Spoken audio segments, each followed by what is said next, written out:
So once again, I am not 100% sure if I'm live, but if I am, good afternoon, everybody, and welcome to today's live.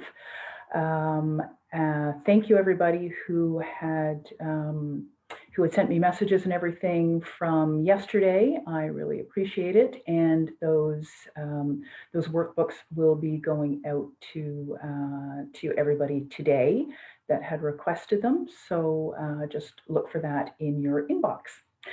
Happy St. Patty's Day. It is an absolutely gorgeous day out there. The sun is shining. So happy St. Patrick's Day to everybody.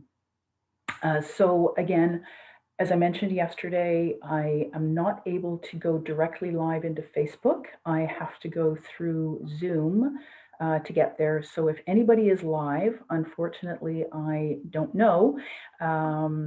So please forgive me if I'm not speaking. I'm actually going to see if I can go into Facebook right now and see if I can see if anybody's there. So yeah, looks like I am. Nobody is live, but that's okay. So hopefully some people will join as we go on. Okay, so as I mentioned today, I'm going to be talking to you about the different types of eaters.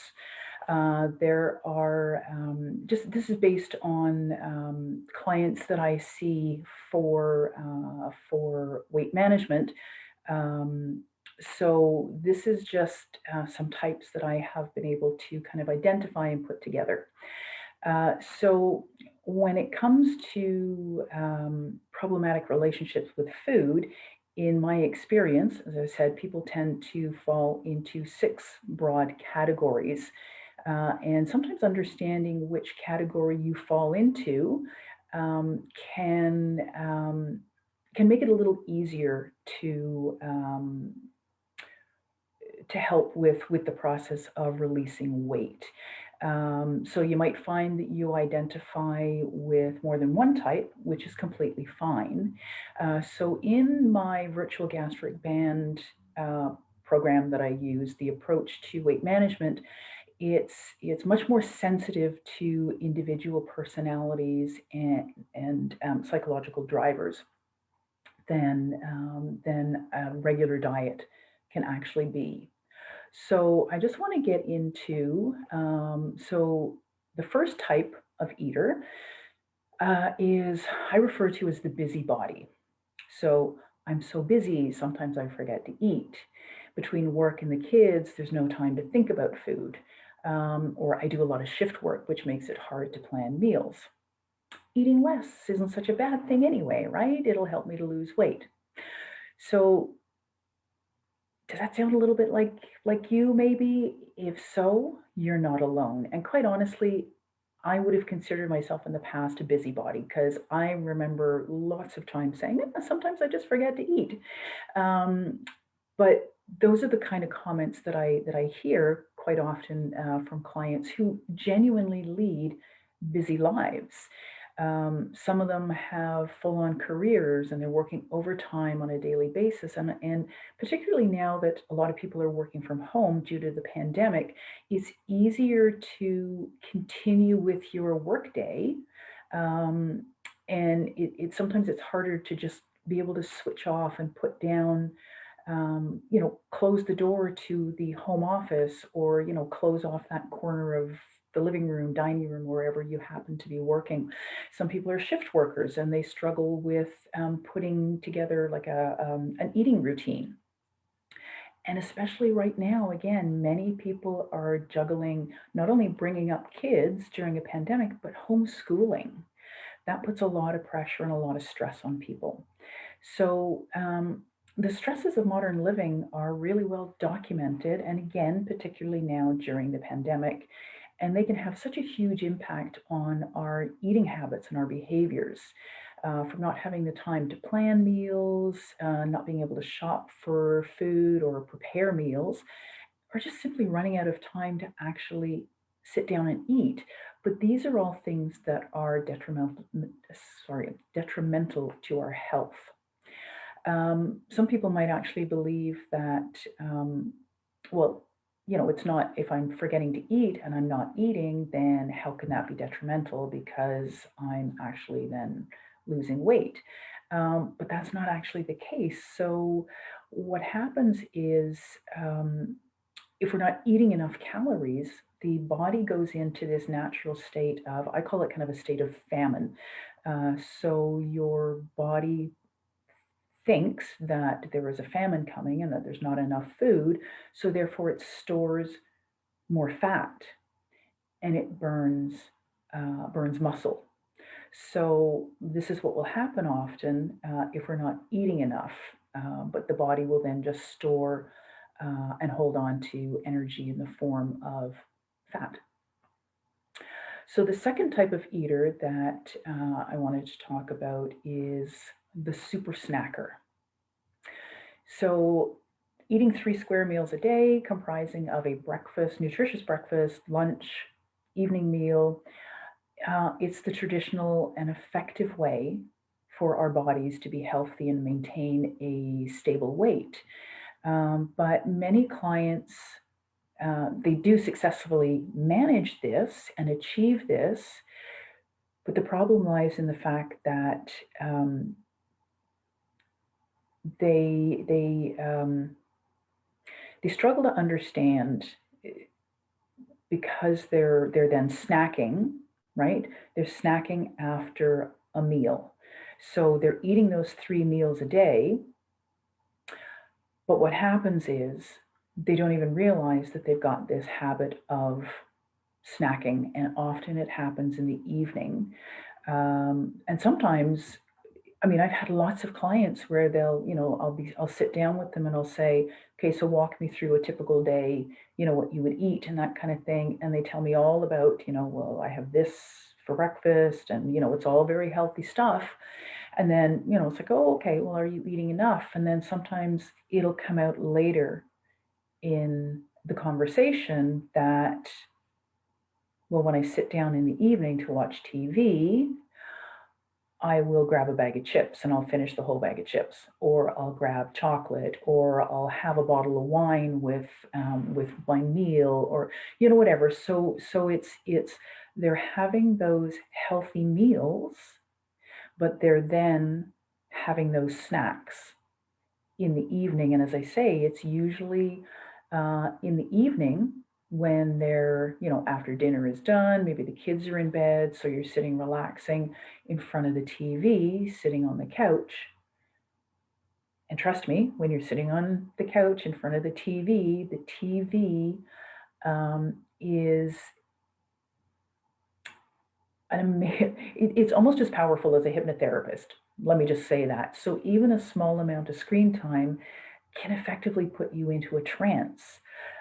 So your conscious mind doesn't really notice or even sometimes recall after the fact how much you were actually popping in your mouth while you were snacking, right? So one of the recommendations I would have is, until you're able to kind of get to the point where you are able to break that habit of having snacks, instead of bringing down the bag of chips, just put a little handful on in a bowl or something like that, and bring that smaller portion um, down to the TV with you, or wherever you're going to sit and watch TV. And as I say, it's really not uncommon for super snackers to have no recall of exactly what they consumed, or they genuinely believe that they didn't snack at all because they go into that trance state. And therapists call this unconscious eating. Um, and hypnosis can actually come to the rescue by helping you put your conscious mind back in control and banish those habits of being that super snacker. So, type 3 is what I call the emotional eater. So everyone occasionally uses food as a bit of a pick me up, or as a reward of some sort, or a celebration of something. And there's absolutely nothing wrong with doing that. Food plays a really significant role in cultures all across the world. It brings enormous pleasure to individuals and it can connect groups of people. Um, but you may find you're entering a physical and a psychological danger zone when you habitually use food to make yourself feel better. And that's one of the reasons so many regular diets fail because people eat for other reasons other than just satisfying hunger. It's often used as a stress reliever or a way of dealing with difficult emotions, thereby satisfying an emotional need rather than satisfying a physical need, that physical hunger. And especially now, again, with COVID and lockdown, loneliness, sadness, anger, grief, resentment, fear, boredom, just to name some of those unwanted negative emotions, those can be drivers that cause people to crave particular types of food um, because we don't have the distraction anymore of going to visit a neighbor or going out for a coffee with friends or anything. We no longer have that distraction to put those emotions at bay. So we try to fill that void using food um, to fill that void. But unfortunately, what happens is typically the food that we crave are things that aren't so healthy, right? So we're craving chocolate and chips and ice cream, and often in larger portions than we would normally have, and possibly even involving major binging.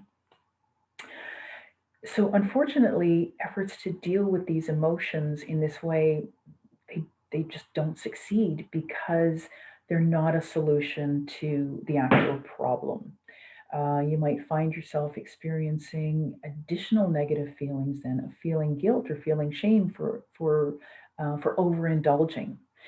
And it really is a self-destructive cycle of behavior that um, sometimes may seem impossible to eliminate. And I know how powerless some of my clients can feel believing that they're trapped in that never-ending loop. So, the fourth type of eater that I wanted to talk about is the comfort zoner. So, a growing number of my clients kind of inhabit this gray area that could probably be described more crudely as middle age spread instead of comfort zoners. So, as people tend to enter this arena in life of becoming more middle aged, but other than age, is equally about an outlook and a lifestyle. So, falling into a comfortable routine, getting set in our ways and not challenging our habits, and being settled in what feels like a perfectly pleasant bubble. So eating, no doubt, it becomes a highly pleasurable activity, and the gregarious comfort zoners often practice a lot of social eating. Obviously, again, not at the moment with COVID, but there's that whining and dining of business colleagues, hosting and attending business or dinner parties. Um, Eating out with family and friends and just eating those larger portions. So they may not be able to identify any obvious reasons for that steady increase in weight, but without realizing it, they're more than likely overeating uh, and eating larger portions of rich and high calorie foods. So the appearance of fat, usually around the belly, it might seem sudden, but more often than not, it's actually a very slow accumulation from years of almost undiscernible weight gain. And research points to a variety of psychological and biological and neurological factors that come with age, such as hormonal changes, the brain's reduction in appetite regulation, coupled with a decrease of lean muscle mass and an increase in fat stores. I remember being told when my mother-in-law was in a nursing home, and they talked about the fact that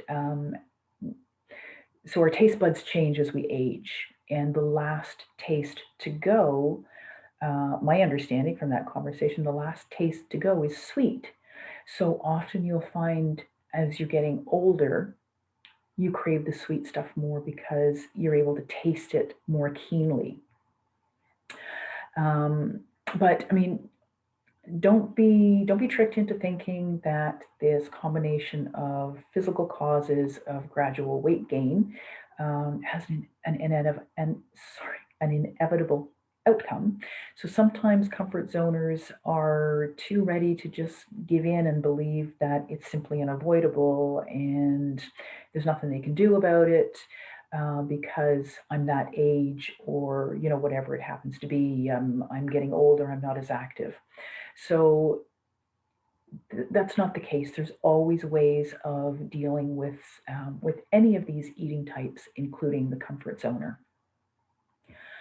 So type 5 is what we call the supersize me. Anyone familiar with that 2004 film, Supersize Me, um, knows how damaging fast food can be, especially with that particular industry's focus on supersized portions, right? I mean, it's been a long time since I've been to, let's say, a McDonald's or anything like that, but it always used to be, you know, do you want the large? Do you want to supersize that kind of thing?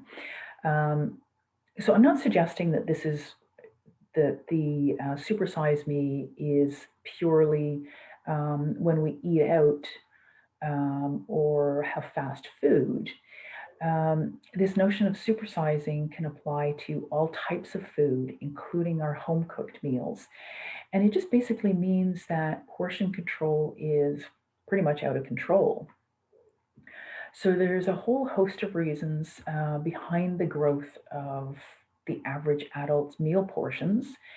But the fact is, they're definitely growing. So just look at the size of our crockery, look at the size of our plates.